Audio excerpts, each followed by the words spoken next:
Hello everyone. Today we will start the previous chapter, the natural resources. उसके हम लोग last further कुछ explanation बाकी थे, उसको हम लोग स्टार्ट करेंगे. ओके. सो इससे पहले हमने क्या क्या पढ़ा था उसका पहले एक रिकैप ले लेते हैं. फर्स्टली सबसे पहले हमने ये जाना था कि रिसोर्सेज क्या होते हैं, कितने टाइप्स ऑफ रिसोर्सेज होते हैं, नेचुरल रिसोर्सेज क्या होते हैं, मैन मेड रिसोर्सेज क्या होते हैं, और नेचुरल रिसोर्सेज के कितने सारे क्लासिफिकेशन है. ठीक है. ह्यूमन रिसोर्सेज क्या होते हैं, लास्ट टॉपिक हमारा ये था. नाउ अब हम लोग पढ़ेंगे, ये सारे तो हमने रिसोर्सेज के बारे में स्टडी कर लिया. Now we will study about conservation of resources. Okay. Conserving resources, conserve मतलब टू सेव, आप कह सकते हो टू सेव द रिसोर्स.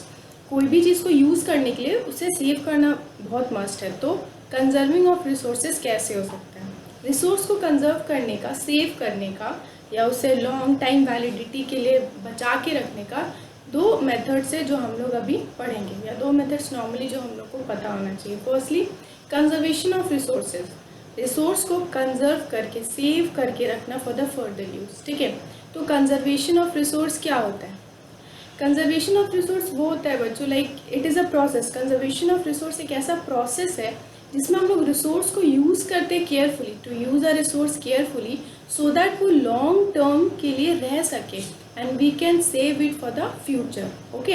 अगर आप कोई भी चीज़ अभी केयरफुली यूज़ कर रहे हो, कोई भी एक सामान है जिसको हम लोग केयरफुली यूज़ कर रहे हैं, तो उसको हम लोग क्या करते हैं, आगे के लिए सेव करते हैं ना. अगर हम लोग अभी उसको केयरफुली यूज़ करें तो हम उसे बाकी हमारे आगे की जनरेशन के लिए हम क्या करें, उसे फ्यूचर यूज़ के लिए सेव करके रख रहे हैं. This is conservation of resource. ठीक है.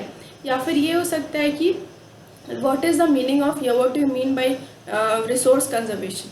ये एक ही टर्म है, कंजर्वेशन ऑफ रिसोर्स और रिसोर्स कंजर्वेशन. ये दोनों तरह से आपको क्वेश्चन आएंगे, तो दोनों का एक ही meaning. It is a process, ठीक है, of using a resource in a manner कि आप लोग using a resource carefully so that it can last for a long time and we can use it for future use. Okay. यह हो गया आपका conservation of resources. Now इसका जो दूसरा मेथड है वो है सस्टेनेबल डेवलपमेंट. ठीक है. दूसरा जो मेथड उसका है सस्टेनेबल डेवलपमेंट का एक और नाम हो सकता है जिसको हम लोग जानते हैं सस्टेनेबल यूज ऑफ रिसोर्सेज. ठीक है. सस्टेनेबल डेवलपमेंट और सस्टेनेबल यूज ऑफ रिसोर्सेज दोनों एक ही चीज़ है, सिर्फ दोनों के नाम थोड़े से अलग हैं. ठीक है. तो अगर आपके सामने क्वेश्चन आता है what is sustainable development, what do you mean by sustainable development, या what is sustainable use of resource, तो इस दोनों का मीनिंग सेम ही है.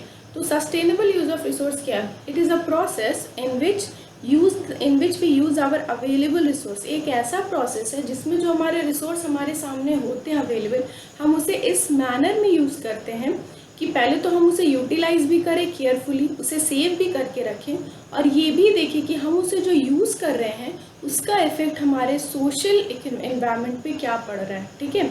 सिर्फ अपने रिसोर्स को यूज़ करना इज़ नॉट इनफ. जो तुम्हारे पास उसे यूज़ करना, it's not a very good deal. उसको आपको इस तरह से यूज़ करना है कि आप उसे सेव भी कर सको, और आपके उस रिसोर्स को यूज़ करने से सेकेंड किसी भी पर्सन को या हमारे एनवायरनमेंट को, हमारे सोशल कंडीशंस को उसका इफेक्ट ना हो. ठीक है. जैसे कि बहुत सारे लोग सोशल, आपके रिसोर्स में पेट्रोलियम भी आता है, राइट. हम लोग पेट्रोलियम भी पढ़ते हैं, बट अगर आप उसे अच्छे से केयरफुली यूज़ नहीं करोगे, उसको अगर आप अच्छे से केयरफुली यूज़ नहीं करोगे तो पहली बात तो वो कुछ ज़्यादा ही वेस्ट होगी, आपको ही वो लॉस में जाएगी. सेकेंडली, कई बार होता है कि हम व्हीकल्स कुछ इस तरह से यूज़ करते हैं कि वो पॉल्यूशन क्रिएट करता है. ये होता है आपका रिसोर्स को इस्तेमाल करना इस तरह से कि आपके सोशल एनवायरनमेंट पर उसका इफेक्ट पड़े. तो ये है सस्टेनेबल डेवलपमेंट. ठीक है. ये दोनों चीज़ मेथड्स है कि use it in a conservative way, and the second is उसे सस्टेनेबल वे में यूज़ करें. यही दो तरीका है जिनसे हम अपने रिसोर्स को कंजर्व कर सकते हैं, बचा के रख सकते हैं. ठीक है.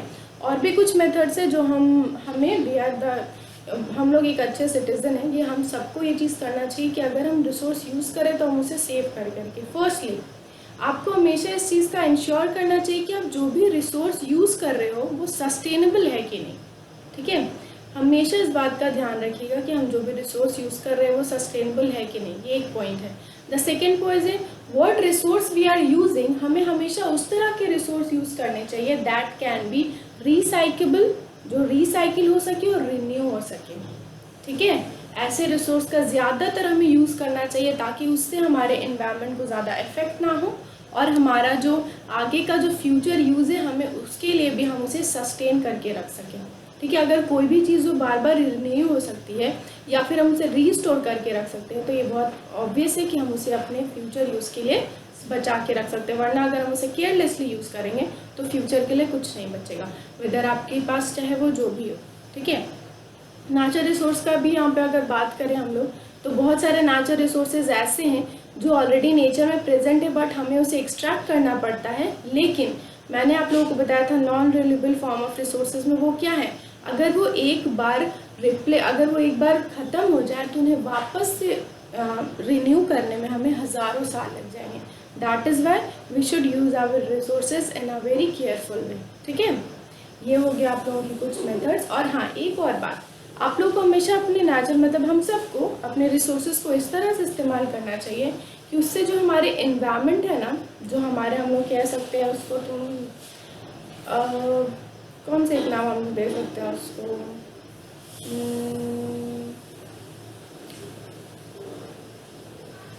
नेचुरल डैमेज कह सकते हैं, इकोसिस्टम नेचुरल डैमेज, हमारे एनवायरनमेंट जो है वो मिनिमम वे में डैमेज हो, क्योंकि कोई भी रिसोर्स जब हम लोग यूज़ करते हैं उसका इफेक्ट हमारे इकोसिस्टम पे पड़ता ही पड़ता है, दैट इज़ फॉर श्योर। ऐसा कोई रिसोर्स नहीं है बच्चों जिसको हम लोग यूज़ करें और वो इतना इको फ्रेंडली हो कि उसका असर ना हमारे इकोसिस्टम पे ना हो या फिर हम जिस एनवायरनमेंट में जिस बायोडाइवर्सिटी में रहते हैं वो इफेक्ट ना हो। तो हमें अपने रिसोर्स को इस तरह बेनिफिटेड वे में यूज़ करना चाहिए कि हमारी जो बायोडाइवर्सिटी है ना, जो हमारी बायोडाइवर्सिटी जिसके एग्जिस्टेंस में हम लोग बेटर वे में ब्रीथ करते हैं, वो कम से कम डैमेज हो ना, minimum way. Okay, these all are the last point. Now this chapter, ये आपका चैप्टर एंड होता है, यहीं तक था नेचुरल रिसोर्सेज। लेकिन हाँ, इसके बाद अभी मैं चाहती हूँ कि आप लोग कुछ इंपॉर्टेंट क्वेश्चंस डिस्कस कर लें ताकि अभी आप लोगों को पता चले कि आपके लिए एनसीईआरटी के मतलब बुकिश क्वेश्चन के अलावा अगर और भी कोई क्वेश्चन है तो उसे आंसर कैसे करना है। It is very important to answer your question in a good way. Exams में बहुत ज़रूरी है कि आप अपने क्वेश्चंस का आंसर बहुत अच्छी तरह से करो। कई बार होता है जो क्वेश्चन पूछ रहा है आप उससे ज़्यादा लिख देते हो और जो क्वेश्चन नहीं पूछ रहा आप उसे भी आंसर कर देते हो। It's not necessary, what the question demands बस उसी को आंसर करिए। ओके, फर्स्टली इसमें सबसे पहला 2-4 इंपॉर्टेंट क्वेश्चन है जो बेसिक डेफिनेशन से उठा है। व्हाट आर नेचुरल रिसोर्सेज, ठीक है, व्हाट इज़ ह्यूमन रिसोर्सेज, ये भी हमारा एक क्वेश्चन है। ठीक है, what do we understand by potential resource और एक्चुअल रिसोर्स, और इसका डिफरेंस भी आना चाहिए कि what is the difference between potential resource and actual resource. जब भी डिफरेंस बिटवीन आता है मैं आप लोगों को एक पॉइंट बताती हूँ डिफरेंस बिटवीन बेटर वे में कैसे लिखा जाता है। हमेशा एक मार्जिन लाइन में उसे लिखिए, बीचों बीच में। इधर पोटेंशियल डिफरेंस का जो पॉइंट आप लिख रहे हो उसके कंपेरेटिवली जो उसके वहाँ पर साथ में जो कंपैरिजन में उससे अलग है उसे लिखिए। ये नहीं कि यहाँ पे पोटेंशियल डिफरेंस का डेफिनेशन लिख रहे हो तो यहाँ पे एक्चुअल पोटेंशियल डिफरेंस जो एक्चुअल पोटेंशियल डिफरेंस उसका क्या करो, उसका एग्जाम्पल शुक्र से नहीं है। अगर इस तरफ आप पोटेंशियल डिफरेंस का डेफिनेशन लिख रहे हो तो यहाँ पर एक्चुअल जो रेफरेंस है ना, एक्चुअल रिसोर्सेज, उसका डेफिनेशन लिखिए। तो इससे क्या होगा, हमें पता चलेगा अच्छा पोटेंशियल रिसोर्सेज का ये पॉइंट है और एक्चुअल रिसोर्स का ये पॉइंट है। उसके नेक्स्ट में उसका कुछ पॉइंट हो सकता है। पहली बात पोटेंशियल का क्या है कि पोटेंशियल डिफरेंस में क्या होता है कि हमें वो इजीली पता होता है कि हम उसे यूज़ कर सकते हैं लेकिन हम उसे यूज़ नहीं करते अभी प्रेजेंट टाइम में। बट एक्चुअल डिफरेंस क्या है, हमें पता है कि वो होता है और हम उसे प्रेजेंट टाइम में यूज़ कर रहे हैं, भी हो जाता है। क्योंकि हम उसे अभी यूज़ नहीं कर सकते इसका मतलब हमारी टेक्नोलॉजी अभी इतनी बढ़ी नहीं है कि हम उसे अभी यूटिलाइज कर सकें। तो पोटेंशियल डिफरेंस में एक और डिफरेंस हो गया कि अभी की जो टेक्नोलॉजी है वो सूटेबल नहीं है कि वो उस रिसोर्सेज को यूटिलाइज कर सके। लेकिन एक्चुअल रिसोर्स में ऐसा नहीं होता, अभी की टेक्नोलॉजी सूटेबल है कि जो हम लोग रिसोर्स यूज़ कर रहे हैं उसको हम लोग यूटिलाइज कर सकें। ऑब्वियसली पोटेंशियल डिफरेंस का यही हम लोगों ने पढ़ा था ना डेफिनेशन। ऐसे रिसोर्स जिन्हें हम जानते तो हैं कि वो रिसोर्स है बट उसे अभी हम एट प्रेजेंट टाइम यूज़ नहीं कर रहे हैं। और एक्चुअल रिसोर्स ऐसे रिसोर्स है जो रिसोर्सेज हमें पता है कि हैं और हम उसे अभी प्रेजेंटली यूज़ कर रहे हैं। ऑब्वियसली तो ये दोनों के दोनों किस पे डिपेंड करते हैं, उस the way of using, the way of utilizing, the way of extracting. ठीक है, the next question what is, मतलब एक और चीज़ मैंने आप लोगों के स्टार्टिंग में ही बताई कि नेचुरल रिसोर्सेज और मैन मेड रिसोर्सेज के बाद ह्यूमन रिसोर्सेज। ठीक है, why is human resource important, human resource important क्यों है, या फिर why human is an important resource, human एक इम्पॉर्टेंट रिसोर्स क्यों है। इसका आंसर हो सकता है ह्यूमन एक इम्पॉर्टेंट रिसोर्स इसलिए है क्योंकि ह्यूमंस सबसे बेस्ट आपके एग्जाम्पल है रिसोर्स के लिए। ह्यूमंस क्रिएटिविटी, ह्यूमंस के पास नॉलेज होती है, स्किल्स होती है, क्रिएटिविटी होती है, और इन सब के साथ humans can lead to a creation of new resource. That is why humans क्या होते हैं, इंपॉर्टेंट रिसोर्स होते हैं, ठीक है। क्योंकि ह्यूमंस के पास नॉलेज होती है, स्किल्स होती है, क्रिएटिविटी होती है, और इन सब को कंबाइन करके ह्यूमंस एक नए रिसोर्स का इजाद कर सकते हैं, इसीलिए ह्यूमंस इंपॉर्टेंट रिसोर्स होते हैं। ओके, नेक्स्ट क्वेश्चन आपका हो सकता है, हमने पोटेंशियल और एक्चुअल रिसोर्स के बाद एक बात पढ़ी थी, याद है लोकलाइज रिसोर्स में कि उस अकॉर्डिंगली कि कौन सी जगह पे होना चाहिए वो डिपेंड करता है सम फिजिकल फैक्टर्स, ठीक है। Why resource depend on the physic, मतलब रिसोर्सेज उसके जगह पे कुछ प्लेसेस पे डिपेंडेंट क्यों है on the earth. Why resources are distributed unequally across the earth, resources unequally earth में डिस्ट्रीब्यूटेड क्यों है, क्यों, क्योंकि हर रिसोर्स हर जगह पाई नहीं जाती, हर रिसोर्स हर जगह अवेलेबल नहीं हो सकती, हर जगह अलग अलग टाइप के रिसोर्स हमें मिलते हैं। इसीलिए क्योंकि कई बार फिजिकल फैक्टर्स डिपेंड करते हैं ना, क्लाइमेट, लैटिट्यूड एंड टेरेन्स, कि वहाँ का क्लाइमेटिक एरिया क्या है उस हिसाब से डिपेंड करता है कि वहाँ कौन से रिसोर्स अवेलेबल है कौन से नहीं। वहाँ का लैटिट्यूड क्या है, वहाँ का एल्टीट्यूड क्या है, उस पर डिपेंड करता है कि वहाँ कौन से रिसोर्स है। वहाँ का टेरेन, वे ऑफ जो हम कह सकते हैं एजेस ऑफ लैंड जो है उस पर डिपेंड करता है कि वहाँ कौन से रिसोर्स अवेलेबल है कि नहीं।